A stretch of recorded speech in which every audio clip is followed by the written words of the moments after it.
Today we'll be applying the graffiti texture to this stone wall. You can apply it to any surface. So head on to Google and select any of the graffiti images. There are thousands of them. Just make sure that you have like a transparent background, otherwise you're going to get some errors. Like you can see, this is transparent.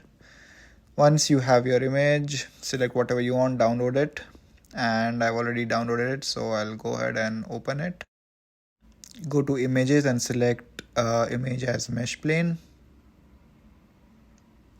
Once you have your image in Blender, we'll get it into place, rotate it and scale it to your desired size. Adjust it so that it fits perfectly on the wall or whatever surface you have. And once you've scaled it, make sure you apply all the transforms so that there is no issues later on. Do the same thing for the wall or the surface.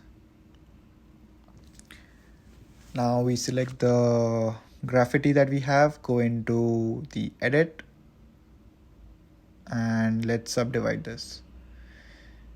The reason we are subdividing it is so that we have even geometry, and when we are shrink wrapping it to the surface, there is no distortion or breakage and it is a smooth geometry. Next, let's go into shading and open the shader tabs.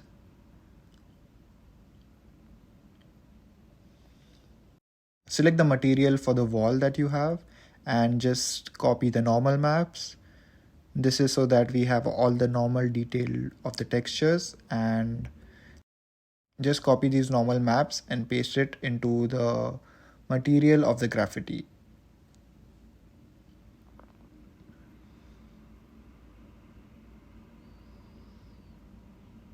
Now that we have this set, let's just take our graffiti slightly back and place it as close as possible to the surface without any breakage.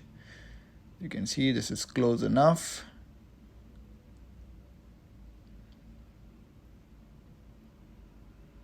Let's check this in solid preview. Looks good to me, so switch back to material. Now what we're gonna do is shade smooth so that it is even.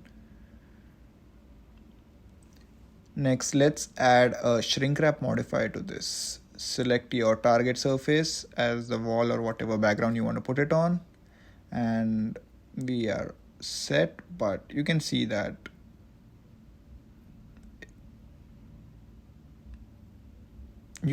there is still a lot of gap in this, and it's not directly on the surface.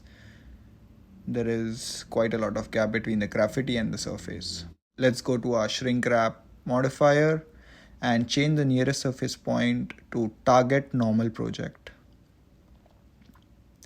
and just increase the offset a bit till you feel it's smooth enough. And now you can see that it is probably touching the surface and the graffiti looks good. There is no distortion, no breakage.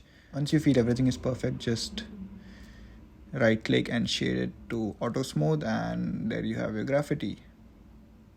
Thank you for watching this tutorial. If you are interested in more Blender short videos and tips and tricks, do follow for more content. And if you're new to the channel, don't forget to like the video and subscribe to the channel.